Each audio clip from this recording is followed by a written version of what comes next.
Welcome to the Sounds Good podcast. I'm your host, Big Red of Big Red Records. I'm a music producer and multi-instrumentalist, and this show is built on a simple idea. If it sounds good, it sounds good. This is where I sit down with artists, producers, and people across the music world to talk about their process, their perspective, their lives, and what they think sounds good. Let's tune in.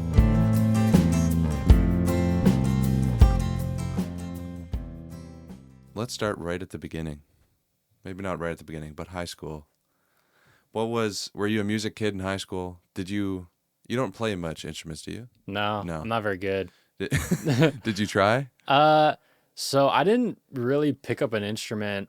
Like, I would say I started trying to play keys a few years back and can hack my way around a keyboard to Right. do what I need to, but I'm still not that good. Like I find I play a lot of things and then I'm correcting in post.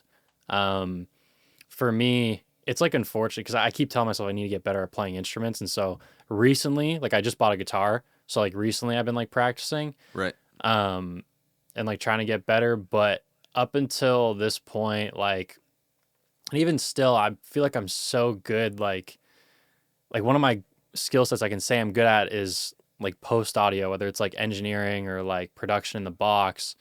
And so I just always fix things and they sound cool and people are fine with it and they like what I do. So then I've used that as a crutch to not be good at instruments, which is a terrible excuse because I should be good at them and I should be able to just pick up and play like I want to. So that's why I've been practicing recently. But no, high school, I never played any instruments. I didn't even take music in high school. I wasn't really invested in music until college. High school, I would say it started my interest probably grade 10. I played on the basketball team. A bunch of guys that were on there, they all like to rap and freestyle for fun. Right. And I sucked. So, but I still want to be a part. So I started playing around GarageBand and stuff like that, making beats. Nice. But that was still super rare. It wasn't something that I would commonly do. I'd probably say maybe I would touch it once a month, you know? Right. I would say my actual start of music was with my buddy Javon. His dad was a DJ. So he had all this cool DJ equipment in his basement in his garage. And so after school we would go there and we would just be DJing in his garage on some of his older set. And my boy Javon, he was so good at DJing. And I didn't realize how good he was until I got in the music industry and I started going to concerts and festivals and all this stuff. And I started listening to dudes. I'm like, okay, it's not as good. Yeah, I was kind of I don't know. I'm starting to hear Javon's things. Dad's so much better at this, bro. Dude, well, even Javon, Javon himself was so good. And it was funny. Yeah, he taught me a bunch of the basics of DJing. So then we would DJ parties or dances and stuff just for fun. Right. And I just I like just having fun and just enjoying it. So yeah, I didn't really I didn't play any instruments. I wasn't really into production or anything in high school. However, I was a music head. I loved finding new artists and blogs because those are that was a big thing when I was in high school. It was all these underground blogs, and so I'd constantly be finding new artists and showing people, being yo, check this guy out. So in a way, I was almost kind of in that A&R and blog world of but without knowing. Right. And then when I got into, when I was ready to go to college, university, I didn't really know what I wanted to do. I think that's when music started to take more of a heavier interest for me. And there's a bunch of people from my town that were making music and I was watching it. I'm like, man, I think I could do this too, So Right. I started playing around on Logic and making beats and they were super trash. They were awful. I found a few of them the other day and I was yeah, these are god awful. Yeah, nothing's in tune. They're just terrible. Oh boy. But yeah, I started fiddling around, making beats. And then I think it was my dad that first kind of was hey, if music's an interest and you want to go off to college for it, I'm sure there's something that's could tie it in. Mm-hmm. And I never really thought about it until he like said it, or I never thought about like taking it seriously until he said it. Um, and then there was a bunch of stuff that kind of like simultaneously happened, but ultimately it ended up leading me to go to Trebas. Okay. That's where I kind of got the foundation for what I was doing and kind of got my foot in the door and like started getting more familiar. Cause again, like I had no music background, Right. and like no one in my family played instruments. Hmm. They didn't like, no one was in a band. So like I knew nothing. And so kind of Trebas introduced me to everything. And then just beyond that, started freelancing and kind of like got into things that way. That's like the fast Right. version of that story. Right. Yeah. But No, that's very interesting. I find that interesting because I was kind of the opposite, like upbringing. Because my whole yeah, family, like, they put me in music lessons when I was like 5 years old, and I've been playing multiple different instruments like every year. Like I was in a marching band in elementary school from grade 4, you know. yeah, But then on the other side of things, like in the production world, I didn't really know until the program we did with Doug, yeah. where like when I started that program, I didn't know what mixing was, Fair. you know, Yeah, yeah, which is crazy because they chose me to be a part of that program. yeah. So I was, I just find the contrast is interesting because we've ended up almost at the same spot. Maybe I'm a little bit behind you, but um, And you'll probably pass me. You have it's more time. well, So, maybe barely, but yeah, it's interesting because I definitely find being able to play instruments, specifically different instruments as well, you can kind of really see how they all come together. And yeah, specifically in my genre too, maybe not so much in like pop or hip hop kind of stuff, but in my genre of like folk and rock, it's being able to know how people play the instrument is very important when you're arranging the song or producing the song, yeah. you know? See, like it's a weird pro and con because like not having a background with instruments, like for example, there's been many sessions where I wish I could just pick up a guitar and play something that's like in my head, Right. right? At the same time, kind of like what you said, it's funny because you're like, oh, I think it's important to know like how people play and how to like transition things. Because I have no background, Hmm. I feel like it's almost kind of helped me be more creative because sometimes I do things that like you can't like I'll edit it in a way or mix it in a way that someone's like you can't really play that, but like that's like really cool. And I'm Right. like I wouldn't have known you can't play it. Like Yeah. because I'm just like it just sounds cool. So Yeah. I Yeah. just like Yeah. do something that's like really different. So like that side of it I think is like kind of helped me be more creative. Like the irony of like being dumb like Right. has Yeah. helped me because I'm Blissful just ignorance, yeah, you no, know? literally, Yeah. Yeah. right? And I've like be able to create cool things. But even with instruments, like again, when I started, I didn't play instruments. I couldn't sing. So I was like, okay, well, I really like music though, and I want to make music. So how do I fit into this? And so Hmm. it's just like engineering, Right. right? Right. So and I was like, okay, and so I got in engineering, and like it just happened that I feel like I had a pretty good ear for it. Like, early on, obviously, like there's a lot of things that like I needed to learn, and even still, there's a bunch of stuff that I need to learn. But um, I feel like it just kind of synced up where there was a bit of a natural ability for it, and so again, like that's kind of where I sat for like a lot of years. Like it was just like recording, mixing, and then it wasn't until some of my artists were like, "Hey, like, I kind of want to like make my own like Right. instrumentals and stuff," because I started in hip hop, so it was a lot of like beats from online or like sampling and stuff, and like Mm. then these artists were like, yo, I got ideas, I just need someone to make them. And I was like, sure, I guess I'll try Yeah. it, Yeah. while I'm recording you. So then Yeah. Yeah. that's kind of like it was funny, like I was into production and making beats, got into engineering because that was the way to get my foot in the door, and then established a client base and stuff and people that I worked with, and they were kind of like, hey, can you also do production? So I was like, sure. So then I got back into production, Mm. and then now I'm at a point where I kind of just balance both, Yeah. It's kind of So interesting how you just kind of go wherever the wind takes you, you know? Like yeah, if someone's like, but when I first started, I was like, I want to do rock stuff, you know, I want to produce rock bands and things. And now I'm doing majorly folk artists and like solo singer-songwriter kind of stuff. Yeah. Which before I might have even thought of as like, I don't even like this kind of music. But now I'm like so into it, Yeah. you know? Well, when I got into music, like my favorite genre, like when I was in high school, was rap and hip hop and R&B. So when I got into music, I was like, that's what I want to do. Now, now I'm gonna like rewind this story a bit because otherwise it's not gonna make sense. Yeah, So no, that's good. after high school and before Trebas, I had an experience at a studio. Here, I'll just tell the story actually. Yeah, go for it. So I didn't know what I wanted to do with my life. I was like, no idea. I didn't know Trebas existed. Mm-hmm. I didn't even know engineering and mixing was a thing. I just thought artists like randomly spawn these songs and they end up online. I had no idea how they were made. I just liked music, right? So I'm at like a family function and my aunt, who like she was working at CBC at the time, was asking me like, what do you want to do? And, you know, XYZ. And I was like, I don't really know. And she was into like journalism. So she was like, why don't you come to CBC and like check out like the journalism stuff? Like, you know, they can get you like a day pass, like as a guest, and you can kind of shadow me and see how it is and do kind of like intern work, I guess, a little bit, you know, just like try it out for like a week and see if you like see it. What happens.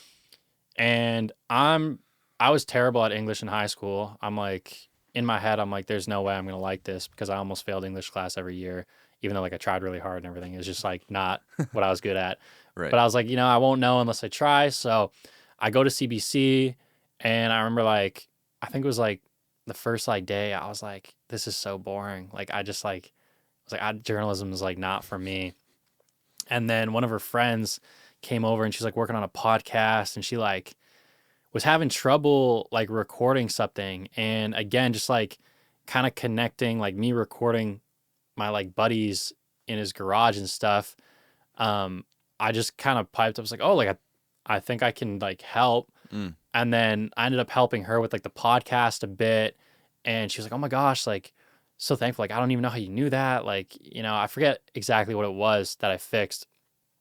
But then as we were walking around, like back to where like the one section that my aunt worked in, we walked by a space, and it was like a music studio space, basically, like a live floor. Nice. And I just saw them like setting up, and again, interested in music. I was like, oh, like what's happening in there? Right. Like, oh, they're doing like a live session, like an interview with like this like upcoming artist at the time and whatever.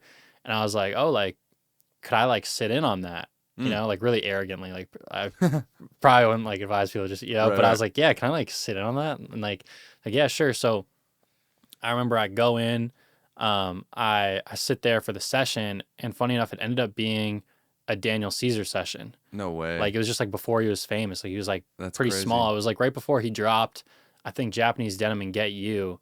This was like the promo rollout for it. Whoa. So I was there and I was watching this whole session happen. And then at the end, I was like, yeah, like this is what I want to do. Like this is where I want to like be. So I asked the engineer, I was like, how do I like get to where you are? Like, how do I sit in your chair eventually? And then he's like, well, it was like kind of two routes. One, you can intern for a studio, right? And like learn all this stuff and build your way up. Or two, you can go to school, you know, and go to something like Trebas or Metalworks.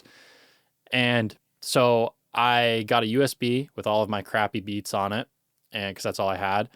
And I handed it out to like all these studios that I looked up like online. I remember like I spent a day. It was like middle of the winter. It was like a blizzard outside. I remember I took public transit and I walked everywhere and it was so cold. And I would just like knock on these like doors and I'd be like, yeah, I'm like looking for intern work. Like here's this like USB with my work. And I think I bought like 24 of them off on Amazon, probably handed out like, honestly, probably like 8 maybe. Okay. Like just that day. Throughout the week, probably handed out like 14 total maybe. Yeah. And got 0 calls back. I was like, okay, so I really suck. So no. I think I just need to like go to school. So then down the drain. Yeah, because I was like, the thing was too, which I get it, was like I knew nothing. So like even someone that like had some sort of a background was more useful than me. So even as an intern, like they were gonna take that guy over me, you know? And it wasn't a knock to like me. It's just like that's kind of how it works, you know? So I was like, okay, maybe I'll go to school. So then I went to Trebas.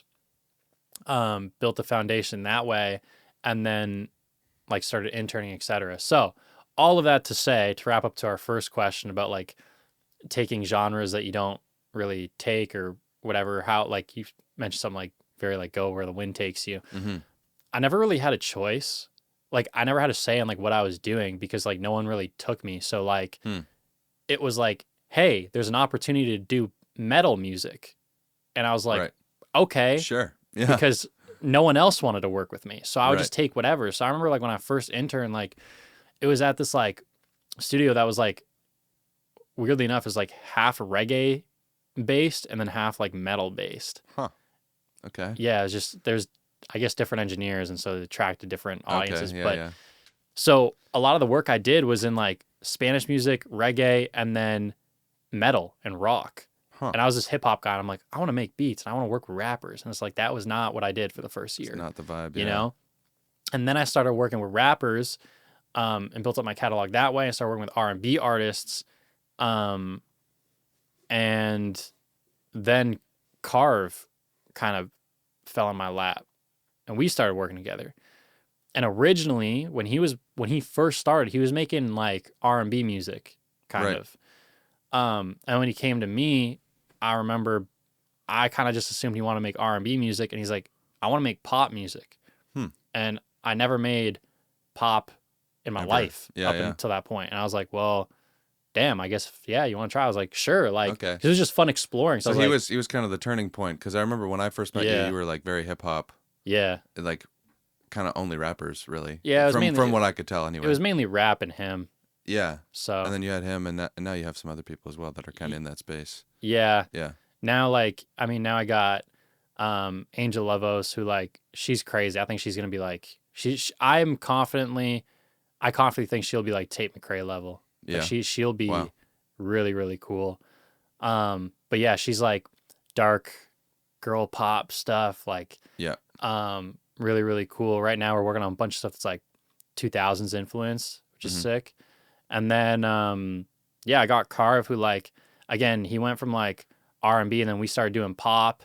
And then he got into like, kind of like, I don't even know how to describe it. Like maybe like indie alternative pop stuff, like more acoustic stuff. Right. And then he got into like country and Yeah. folk. Well, Yeah. then got into folk and then got into country. So like now I work with like hip hop acts, R&B acts, pop acts, folk acts, country acts. Right. Like it's You can just do it like all. Yeah. everything. But I've never been like scared to try new things and jump in because I'm just like generally I'm just a music lover. Like I just love music. You know, hip hop started it all, but like growing up, my dad, like he listened to rock, you know? So there was like a little bit of exposure to like other genres and stuff, not like heavily, but again, I always just loved music. So Right. for me, I was never scared to like try something new. Like I found it exciting, Right. you know?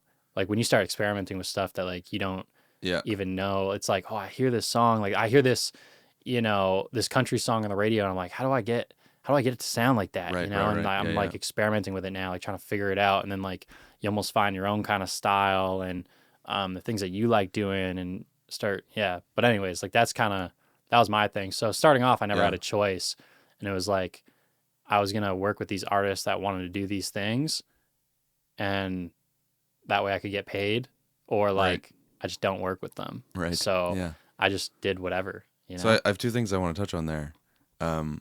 One, a lot of people, a lot of even just like business kind of strategy people will say you want to niche down, right? And pick one specific thing that you're really good at. Yeah.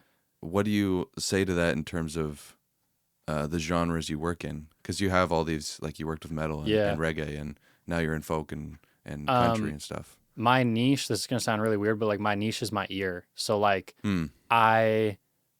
what I am good at, I'm not good at playing instruments. Right. I'm not the best composer. I'm not the best beat maker. Like I think what I'm good at is hearing something and knowing where to take it and how to tweak it and give it like a push in the right direction.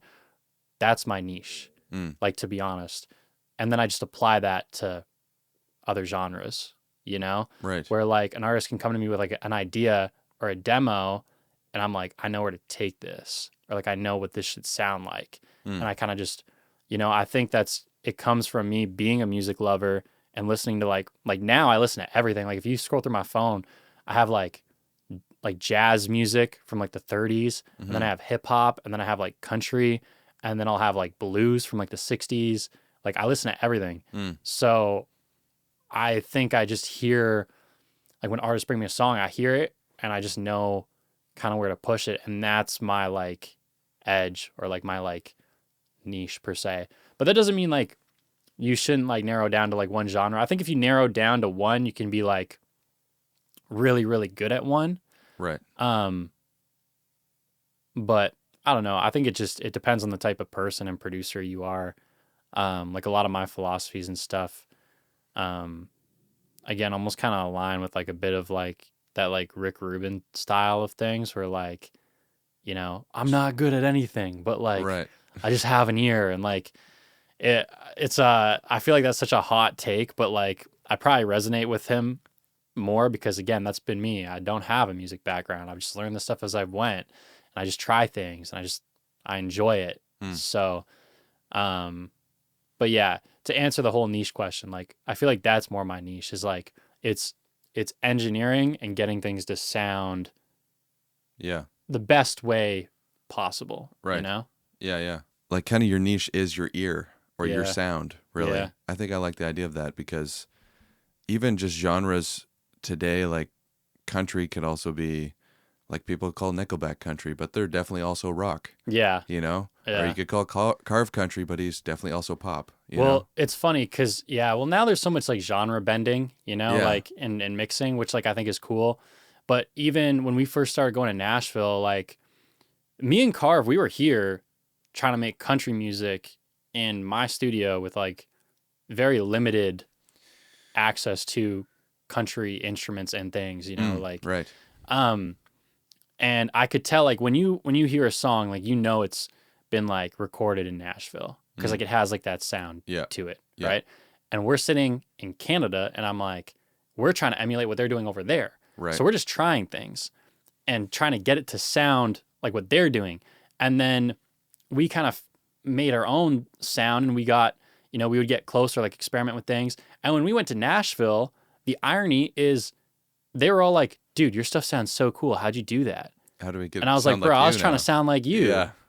Oh, that's and like, so they're cool. kind of like, yo, can you show me how you like got those guitars to sound that way? And I'm like, well, I don't have access to like a live floor and stuff. So we have to like, reamp them, or like use these like weird plugins or whatever. Like, you know what I mean? So it goes back to that, like even our first conversation about like the, ignorance is bliss, where like I don't know certain things, and I'm just trying things, and they sound cool and people like them. So I'm like, all right, cool. Like I'll just go with that, you know? I think the ignorance is bliss thing, like sometimes, this is going to sound super arrogant, but sometimes I think I'm too smart. Yeah. Because I want to know all of the different things, and I get into the depths of like music theory and things. But then there's people, there's like Paul McCartney, who like doesn't know what an A major chord is, or didn't anyway at one point. Yeah. And it's like sometimes you just gotta go purely by ear, or purely by what sticks out to you right when you play it, and just play around with shit, not knowing what you're doing. Yeah. Yeah. Fair enough. Yeah. Do you find you get too caught up in the kind of specific on how things work? Like, I know for me, for an example, like tuning vocals, like you'll go in and you'll find all, okay, I'm in this scale, and there's these notes in this scale, and then there's these couple blue notes, and they could do this and whatever. So you know what's supposed to happen within the rules of that scale. But then you can go and you can fix something, and it sounds a little wrong. You know? But you're like, it's supposed to be there. Yeah. I know. I just leave it. Yeah. Like if it sounds better, I think, because sometimes there's like, we've gotten to a point where with music currently, and I think people are starting to, well, they've already kind of swung the other way, is like having that human touch and realism to it. Yeah. Like we kind of lost that a bit. Yeah. Like everything was just, at one point, like a couple years back, everything was so perfect and on grid and auto-tuned, and we had to get the best takes and the perfect harmonies, and like Yeah. it just like, I feel like that's why people got bored of, what was kind of going on in like pop, especially like hip hop music, like I know for me, like it kind of got boring for a while. Yeah. I feel like it's only there's there's some really cool artists that are doing cool things. But again, it's like bringing back more of that like human feel and like live instrumentation and stuff. So yeah, like sometimes an artist like even like they'll hit like a voice crack kind of weird, and it's like, well, that like That's kind of cool. yeah, it's kind of cool though, like, or again they land ever so slightly like flat on a note. You're like, oh, like that kind of landed cool though with the way like the song is kind of grooving and stuff. Yeah. So I'm big on just like use your ears, and if it sounds good, it is good. Yeah.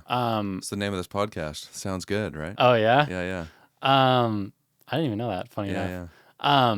So then, like when you talk about creating, what were we originally saying? Because I was gonna say something.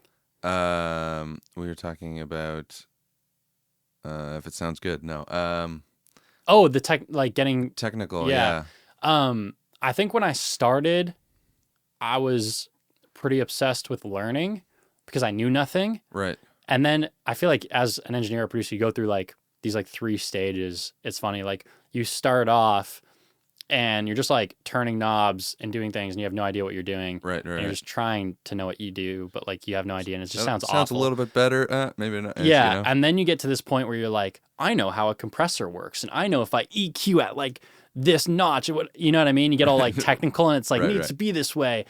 And, and then you kind of like get a little further in your career, and you're like, I'm just turning knobs. And when it sounds good, and you just like revert back to like how you were. Kind of like a middle ground. Yeah. Yeah. But now you just kind of have an ear is the only difference. Yeah. It's like you have experience in like an ear, where like you were turning knobs before and didn't really know what sounds good and what doesn't, where now you're kind of turning knobs and like you do, so you can get closer. But yeah.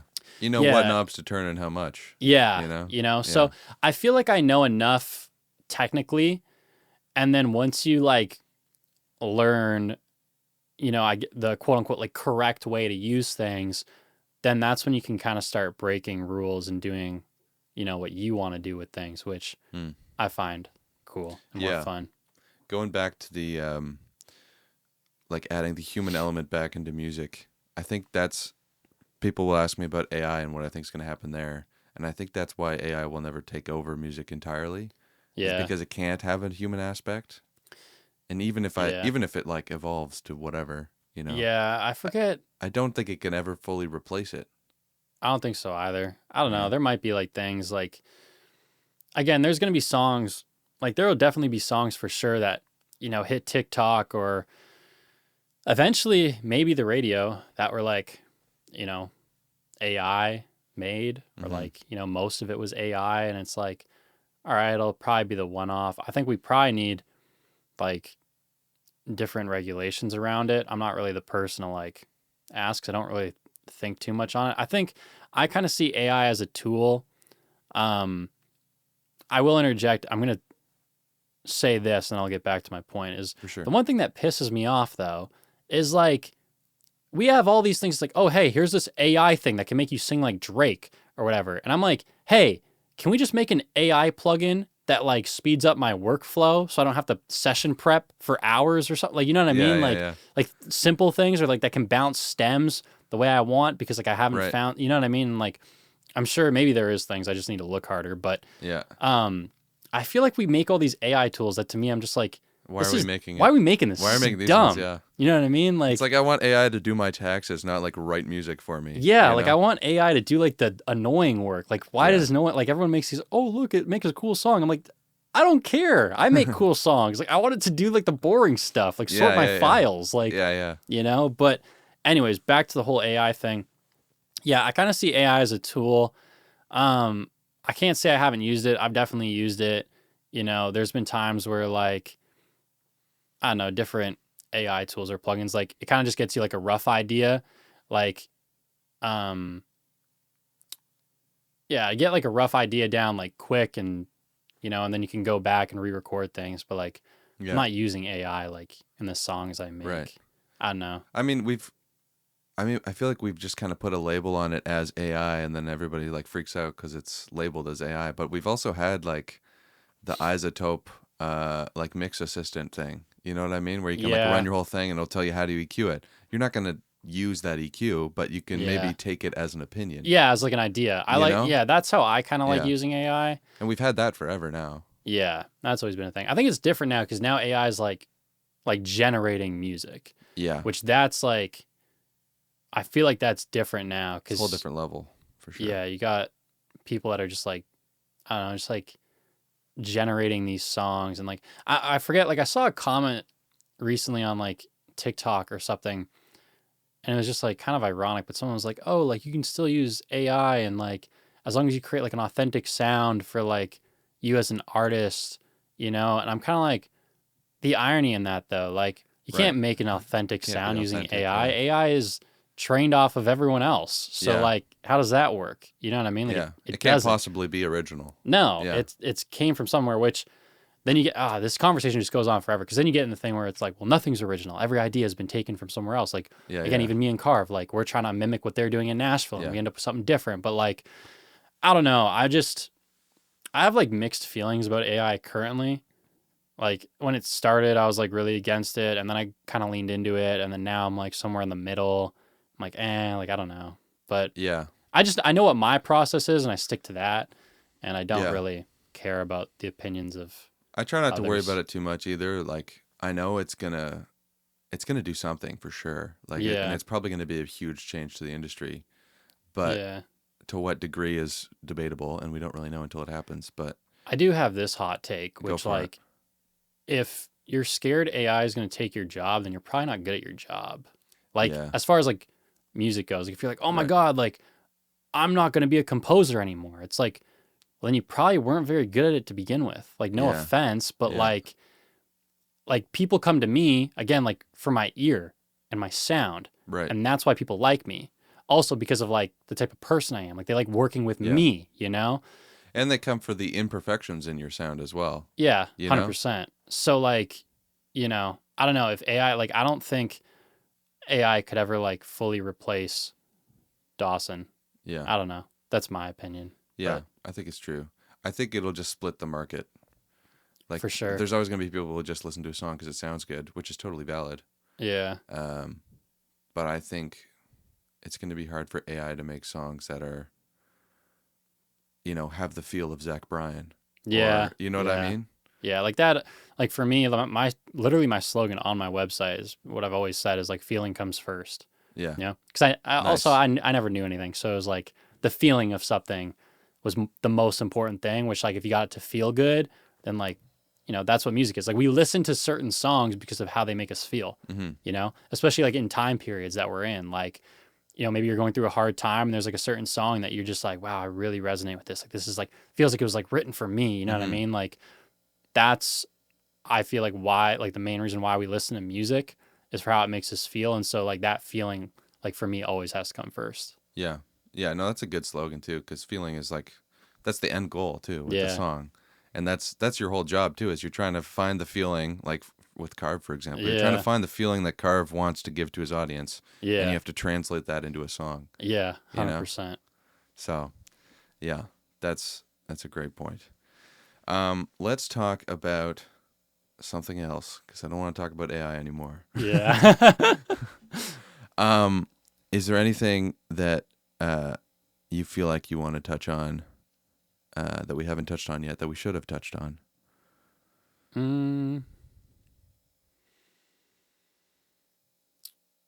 Okay. Number one, this is just a side note Mm-hmm. because it's just been something that I've ran into recently, but stop sidechaining your kick in your bass. I hate that. Why? It's I do just, it doesn't, unless you're doing it for like a pumping effect, like there's just better ways to get them to be married to each other. Okay, you like know? what? Like what? EQing them, leveling them, picking like the correct samples, even the way you compress them, like you can get them to work together a lot better, especially with EQ. Like just by like giving them each their own kind of space and like Right. the way you even like program them and structure the song Right. or play them out. Like, I don't know.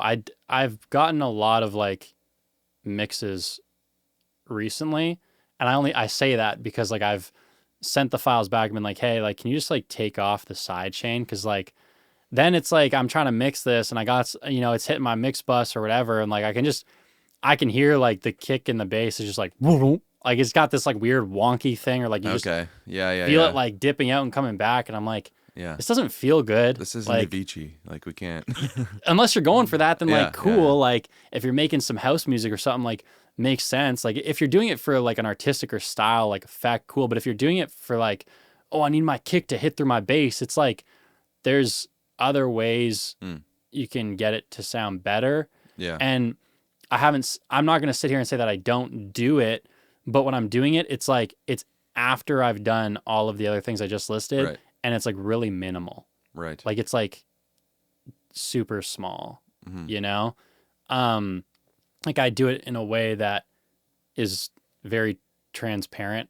And I just say that because like, I mean, if you're at home and you're, just trying to get a song to feel good and, that's kind of where you ended up, then it is what it is, I guess. But I just find, I'm not trying to like insult people when I say it, but,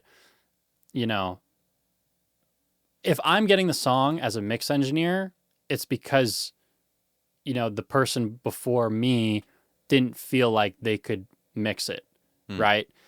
And so usually when it's coming from them, I'm just trying to like word it right, usually when it's coming from them, right, like that sidechain thing, like they haven't done it to a good degree because like there's just like maybe a lack of like ear training or experience. Well, it just didn't translate well, you know what I mean? Yeah. And so I've just been telling people like turn that, like stop doing that, just turn it off. Turn like that shit off, bro. it's just like I don't know, it's this thing that's just infected the internet, and I see so many videos on it, and I'm don't do that on every song. Don't do that. Yeah. Like it's just, but anyways, that was just like my one thing. The other thing I was going to say was people ask me a lot. They're like, I feel like vocals has kind of been my, my shining point, where like a lot of people are like, wow, your vocals sound so good. Like, how do you get your vocals and your harmonies to sit together like that? And, even like mixing, like they're like, wow, like the mix sounds so clean, but like it still has like feeling. Like, how did you do that? And like, right. And they think I do all this crazy thing when I mix, and I'm like, record it better. Yeah. Like that's my best mixing advice. Like when people are like, oh, like how can you get my mix to sound better? And they're playing me their mix. I'm like, this was recorded terribly. Right. Like it doesn't matter how you mix it. Like we can mix it, but we're only going to get so far. Like we're going to take it from here to here because like those recordings, no offense, they just suck. Right. And so like I can only make that sound so good.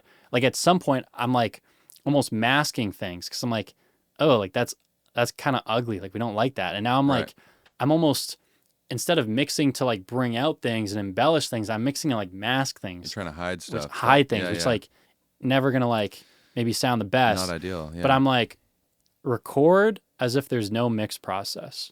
Record like this is the final. Like when you hit stop on your keyboard, that's how the song is going to be. And now my recording sessions, I would say when we are done recording and it's ready for mixing, the mix is like, I'll be nice and say 70% there. But like sometimes it's like 80, 90% there. Hellhole, personally, like the biggest song that me and CARV had up until this point, that song, the mix was like 90% done. Right. His vocals, like by the time the session was over. Yes, that's the way I recorded his vocals.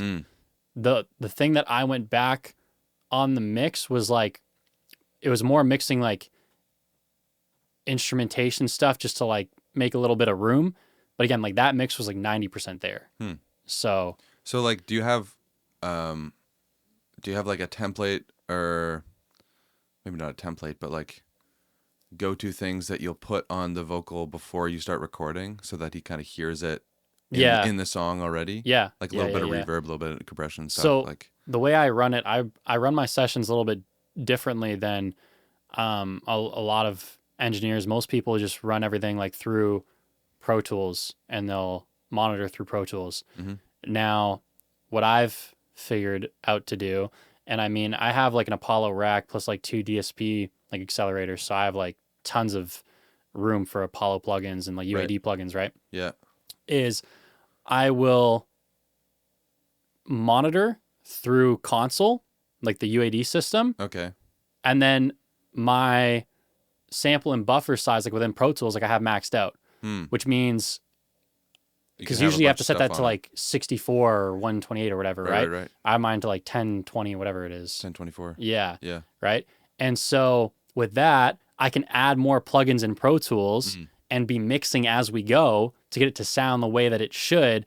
And then I'm monitoring through console, so there's zero latency and he can still hear it. And I can still use like some of console's plugins like compressors and de-essers and auto-tune and all that sort of stuff, so he can still hear it the way you want. So you almost have like a separate... Yeah, I'm doing two things at once when I record. Okay, you're kind of mixing monitors and front of house at the same time. Yeah. You know what I mean? No, yeah, I am. Okay, that's interesting. So yeah, because again, like working with CARV, like when I hit play, he wants to hear it back like as close to, honestly, not even just him, most artists, if you ask them, like if it was a choice, like, hey, would you want to hear it back like exactly how it's going to sound in the mix? Like, they're going to tell you yes. Yeah. So that's what I'm trying to emulate. So one, yes, I have a template in Pro Tools with some rough stuff on it that I usually tweak.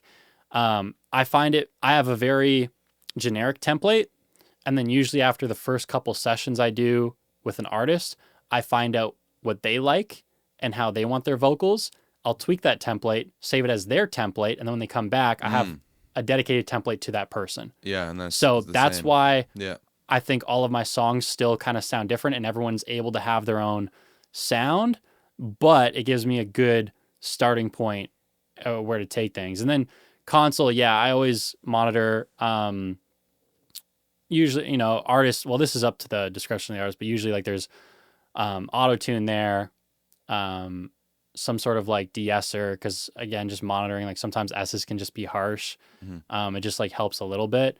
I also use a sphere microphone, so I do that mic modeling thing, which like that microphone sounds fantastic. I tell people all the time, like I'll go to a studio, they're like, oh, look at this 87 I got for like $4,000. I'm like, sell it, buy a sphere. Yeah. And they're like, no, I can't. I'm like, do it. Like, dude, you're going to get an 87 through a sphere. It sounds literally almost identical. Yeah. Like I've shot them out. Like, and I find the difference between the sphere mic modeling and 187 is, from 187 to the next. And even if it doesn't sound identical, some people are like, oh no, it's slightly off. It's like, it still sounds good and it's incredibly close. Yeah. And like, there's some sort of model in there that's going to sound good on a vocalist. Like that's another big thing. Going back to my point of like record, like there's no mixing. I'll tell the artist, hey, like, or as they're singing, sometimes I just experiment with different mics and see like what sounds best. At this point, I kind of know what to reach for. But if you don't know, like that's a great kind of thing to do. But yeah, I tell people all the time, I'm like, sell that 87. Yeah. Buy the sphere. I mean, with the sphere too, you get like, even if it's only 95% of the way there, you get 95% of like a dozen different top end microphones for the price of one. And like the UAD sponsor me. I know. And the natural sound of it is great. Now I will say the DLX model, like their higher end model, is much better than the DX. Okay. Like if you're going to buy it, don't buy the DX. Okay. Sorry, but I probably just ruined your sponsorship. No. But the DLX to me is way better. Okay. Now that we're just talking about gear. Yeah, go for it.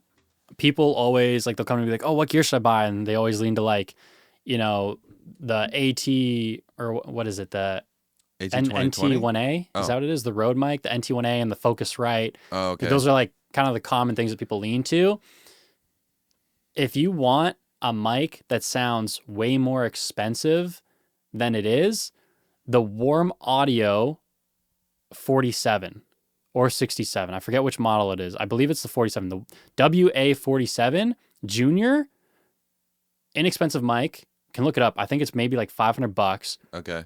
Sounds like, to me, I'm like, competes with mics that sound $900.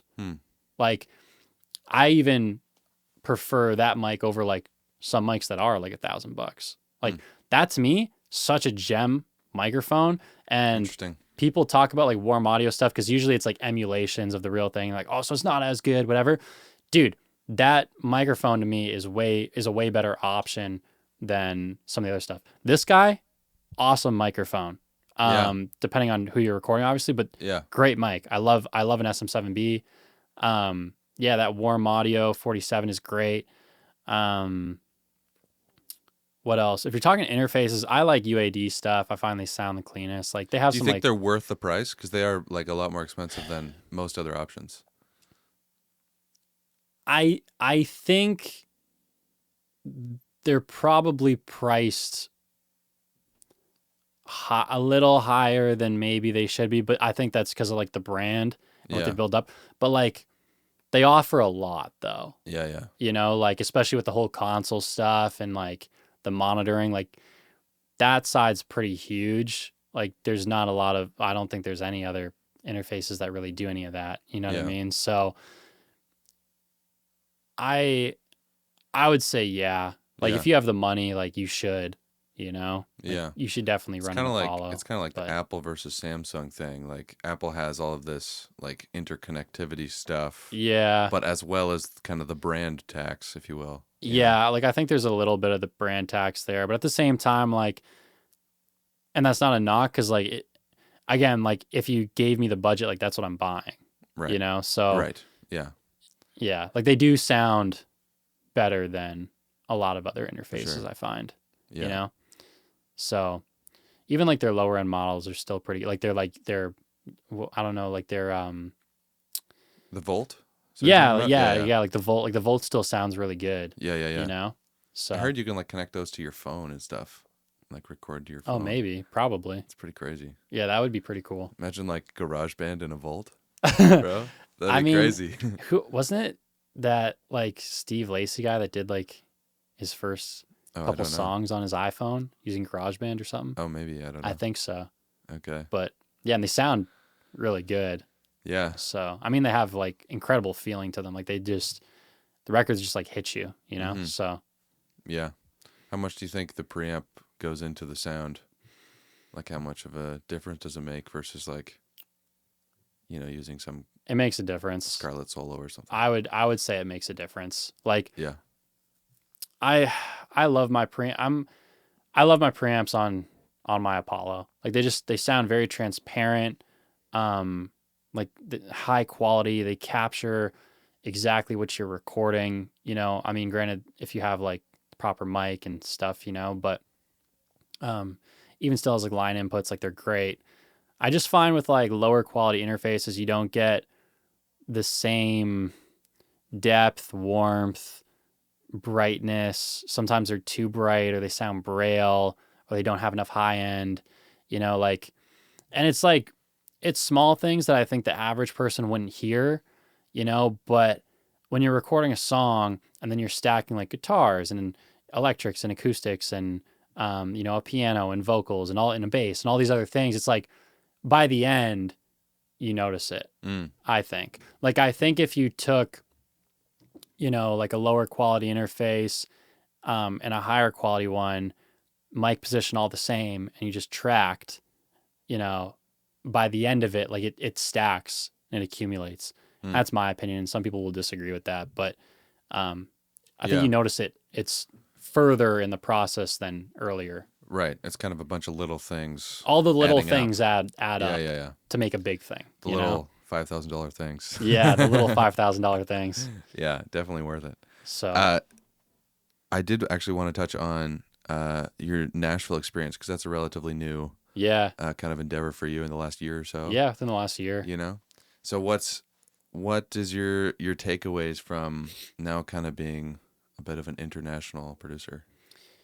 Nashville's really cool. Gives Yeah. like small town vibes. Everyone's like really friendly. I really, really like it there. Yeah, it was cool. There wasn't really like, I don't know, for me, at least my experience, I didn't really run into any like big egos or anything. Everyone's just down to work together and wants to like write cool music. And it's a little bit different than maybe some other places I've been to, like LA. Like, LA people are just like spamming songs. And it's like, we're going to work all night. And Right. Nashville's like, we're going to start at like 9 a.m. and we're going to end at like 4. And then we're going to go home. We're going to have dinner, spend time with our family, and maybe like hang out at the pool in the evening or something. Like, it's a lot more relaxed, which is cool. But yeah, everyone was just really friendly. Some crazy writers in Nashville. Awesome producers. Like they have like, it's cool like watching them work because they just have like such a different workflow. And I've been able to kind of like be a sponge and like, steal certain things and apply it to Is there any doing. like little things that you've stolen that have really helped you out with your workflow from somebody in Nashville, or that you would want to share?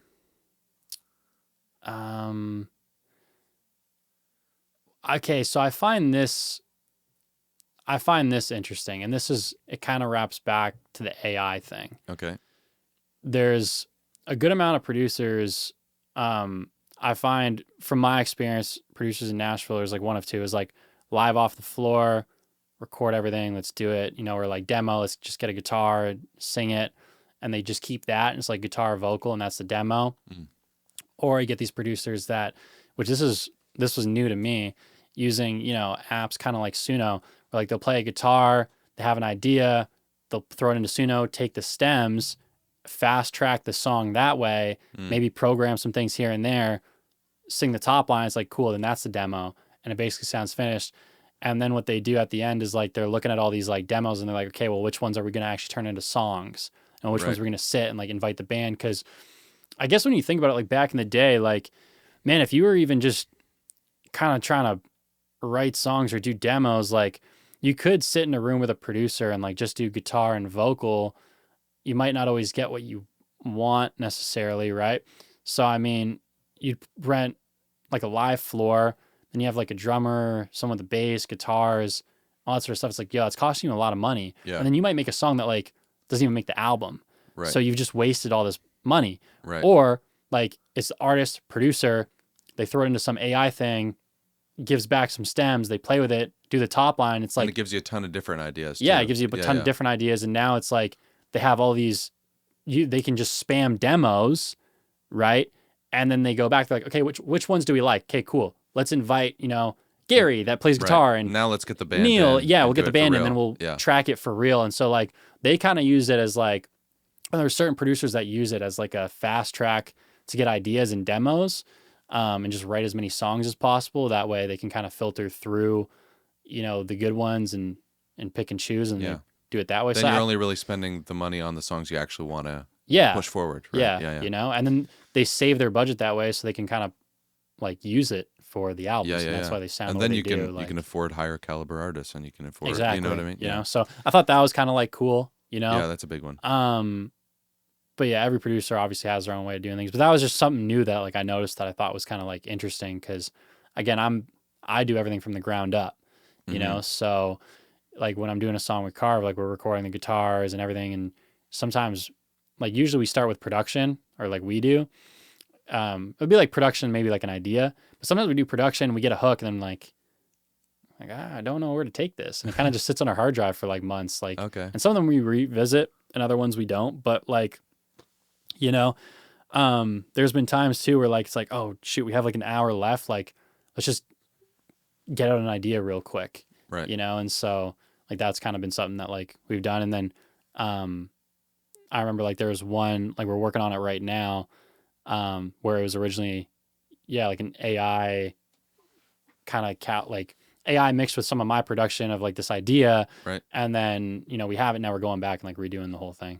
Right. Okay. Yeah. Cool. Yeah. How many songs do you think you have specifically with CARV that will probably never be finished or released? I have no idea. Like hundreds, or like if you were to give it as like a percentage maybe of songs that are released versus kind of songs that are released not like, finished, it's or like 5%. 5%. Yeah. Okay. So like, yeah, we have so many songs. Like the thing is, we've been working for like since 2019. So yeah, and I would say he's at my place on average, being nice about it, like twice a week, minimum 5-6 hours. I think that's being pretty generous. So like you add up like all those hours. Like we have so many songs. It's like at least 10 hours a week, for the last 7 years or whatever. Yeah. Yeah. So like Yeah. so many songs. Okay. Like yeah. That gives me an idea. That's yeah. it's a lot of time. Yeah. Like if I had to give like a number, like I don't even know. Like yeah, no, I have no idea. No idea. Yeah. Yeah. I don't I know. mean, it's hard to say, Yeah. but that's like there's what's truly behind the overnight success of CARV. You know what I mean? Yeah, I know. Like It's he's the- only starting to buzz now, but like Yeah. we've been doing it for so long. You Yeah. know? Which that's the other thing. Oh, I want to mention this. The irony of it is like a lot of the songs we're releasing were done a year ago. And I Mm. remember playing them for people and people were like, it's okay. Yeah. It's all right. And I I'm remember like, listening to Hellhole when you were mixing it. yeah, Yeah. you know? And I was like, no, like this is amazing. Like this is like, and I remember like trying to like, I remember there was even a period in time as a producer where I wanted to work with people and I'd kind of get like brushed off a bit because like I didn't have like a big song or that song, and they're like, well, let me hear your work. And I would play them stuff that's like released now and they'd be like, like whatever, but then now it's released and everyone likes it and it's like kind of buzzing a little bit, now these people come back being like, dude, I love what you're doing. Like, it's so amazing. I'm like, Of course. nothing's really changed though. Like, this is what I've been doing. Like I did Yeah. this, I was doing the same stuff. Like even back when we initially talked and I was trying to work with you, which Right. I like, you can take it one of two ways. You can kind of take it as like, an insult, like, oh, you didn't want to work with me when I was like a nobody. Now you want to work with me because I'm like buzzing a little bit, like whatever. But like, I don't know. I think that's kind of dumb. Like you kind of just got to put that aside because it's like, that's also like a bit of like, just like how it is and like life, like, Yeah. maybe unfortunately it means like those sorts of people aren't really judging your music for, like with their own ears. They're kind of judging it through other people's ears, which Right. whatever. But, if that means that they circle back after, it's like, okay, cool. I still want to work with like Yeah. all of them, Right. Right. It's just my price has changed now. So, right. So- maybe it worked out for the better. Yeah. But yeah. Yeah. Okay, so back to the Nashville thing.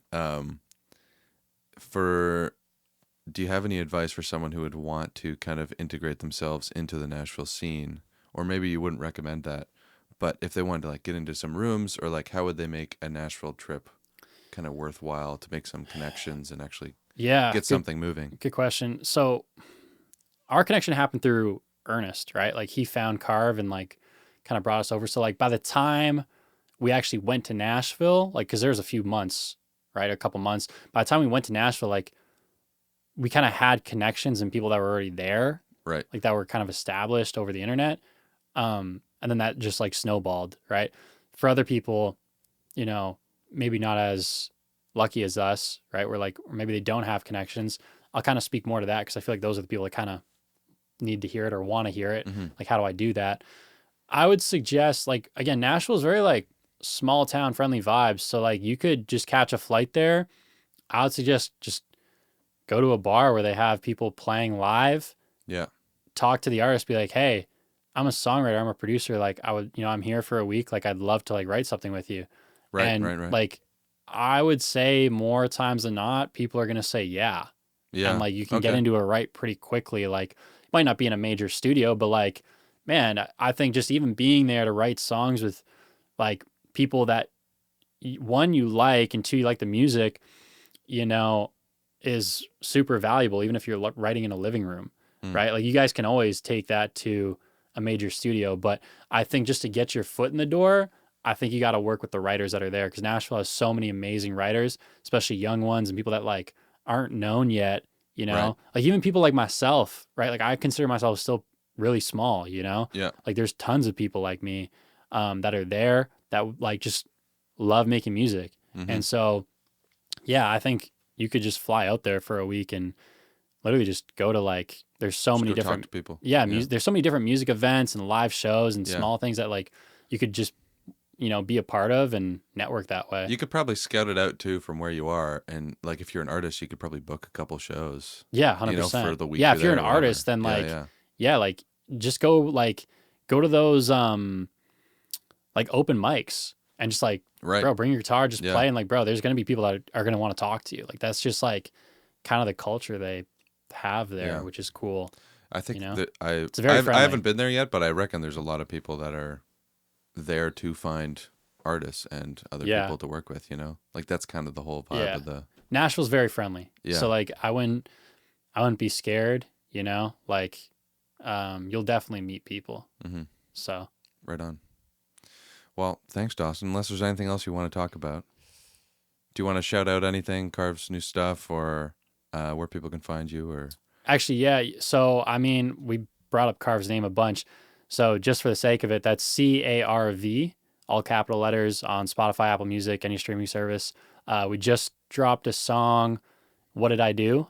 About a week ago. Did 150K streams its first week, which, you know, it was a big win for us. I think that was the fastest we've hit 100K on a song. nice. Hellhole, I think on Spotify it's just past 6.5 million, maybe, or maybe it's just under that, something around there. Yeah. Last time I checked it was 5, but that was like months ago, I think. So Yeah, like Hellhole is still picking up, doing like just under 100K streams a day, give or take, which is like pretty that's insane. cool. Yeah, it's pretty cool. Yeah. I'm not gonna lie. But yeah, definitely look up CARV. Yeah. I think that's like Yeah. about it. Do you want them to follow you on Instagram or? Yeah, sure. You can follow Yeah. me on Instagram. So it's Dawson.ptx. So that's DAWSON.ptx on all socials. So Instagram, TikTok. So if you need a mix or anything and you know, Right on. you want it from me, then just hit me up and yeah, we figure it out. Yeah, prepare So- for your mailbox to be flooded, my friend, with Yeah, my huge hopefully. audience. Yeah, All right. Thank you very much, no Dawson. problem.